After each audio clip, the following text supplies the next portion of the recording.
अवतार झाले बहु होतील, परिभूतो न भविष्यती, कारुण्याची मूर्ती ही ऐसा महाअवतार। हो मित्रांनो, आपण चर्चा करतोय खोपोलीचे श्री गगनगिरी महाराजांविषयी।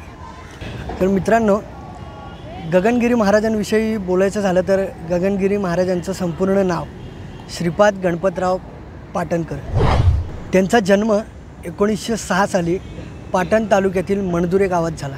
त्यांच्या आईचं नाव विठाबाई आणि वडिलांचं नाव गणपतराव असं होतं। त्यांचा जन्मापासून ते मृत्यूपर्यंतचा संपूर्ण जर एकंदरीत कार्यकाळ पाहायला गेलं तर 1906 ते 2008 सालापर्यंत। गगनगिरी महाराज हे मूळचे नाथ संप्रदायातले होते, त्याच्यामुळे त्यांना साधू संतांची ओढ पहिलेपासूनच होती। गगनगिरी महाराजांनी 4 फेब्रुवारी 2008 साली खोपोली येथल्या गगनगिरी महाराज म्हणजे आत्ताच्या गगनगिरी महाराज मठामध्ये समाधी घेतली होती। मित्रांनो, गगनगिरी महाराजांबद्दल विशेष गोष्ट काही असेल तर त्यांना विश्वगौरव पुरस्काराने पुरस्कृत केलं होतं। सातारा जिल्ह्यातील पाटण तालुक्यात एक मणदुरे गाव आहे, तिथे विठाबाई आणि गणपतराव या वारकरी संप्रदायाच्या पोटी एक पुत्र जन्माला आला होता। त्याचं नाव श्रीपाद गणपतराव पाटणकर म्हणजे अर्थातच गगनगिरी महाराज। लहानपणापासूनच श्रीपादला म्हणजेच गगनगिरी महाराजांना साधू संतांची खूप ओढ होती। म्हणजे वारकरी संप्रदायातच जन्म झाल्यामुळे लहानपणापासूनच साधू संतांची वारकऱ्यांची खूप मनामध्ये ओढ होती, त्याच्यामुळे ते अध्यात्माकडे स्वतःला वाहून दिलं होतं। गगनगिरी महाराजांनी वयाच्या 8व्या वर्षीच घराचा त्याग करून हिमालयाकडे वाटचाल सुरू केली होती। नंतर चित्रकूट पर्वतावरील चित्रानंद स्वामींचे त्यांनी दर्शन घेतले।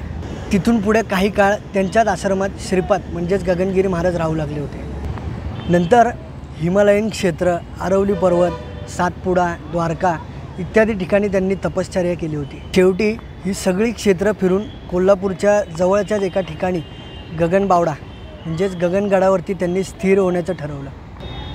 अंगावरती वस्त्र नव्हते, वाढलेली दाढी, जटा, त्यामुळे लोकांचा सर्वप्रथम त्यांना उपद्रव झाला। पण पुढच्या काहीच दिवसात म्हणजे पुढच्या काही काळातच त्यांची तपस्या आणि ध्यानधारणा ही लोकांना समजली होती।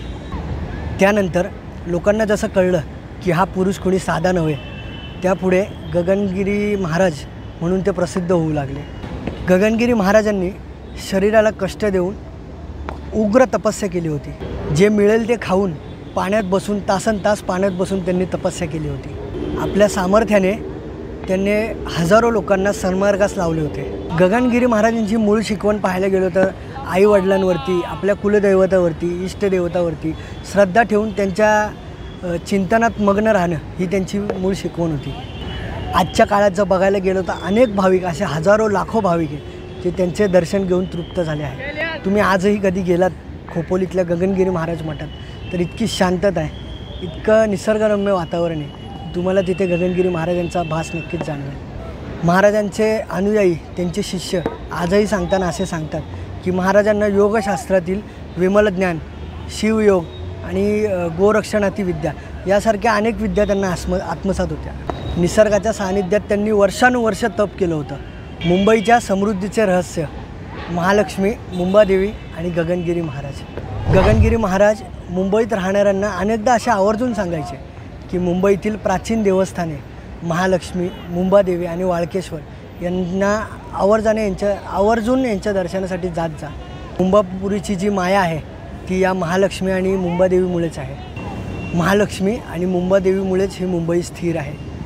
महालक्ष्मी आणि मुंबईदेवीच्या आशीर्वादामुळेच ही मुंबई आजही भक्कमपणे प्रत्येक संकटांना सामोरं जाते। यासारख्या अनेक गोष्टी मुंबईकरांना गगनगिरी महाराज येणाऱ्या दर्शनासाठी जे मुंबईकर यायचे त्यांना गगनगिरी महाराज आवर्जून या गोष्टी सांगायचे। तर मित्रांनो, गगनगिरी महाराज कोण होते ही थोडक्यात माहिती तुम्हाला नक्कीच आवडली असेल अशी आशा करतो। जर ही माहिती आवडली असेल तर आपल्या मित्रमंडळींमध्ये व्हिडिओ शेअर करायला विसरू नका। व्हिडिओला लाईक करा आणि व्हिडिओ कशी वाटली कमेंट करून नक्की कळवा। तर भेटू मित्रांनो पुढच्या व्हिडिओमध्ये, तोपर्यंत जय हिंद, जय महाराष्ट्र।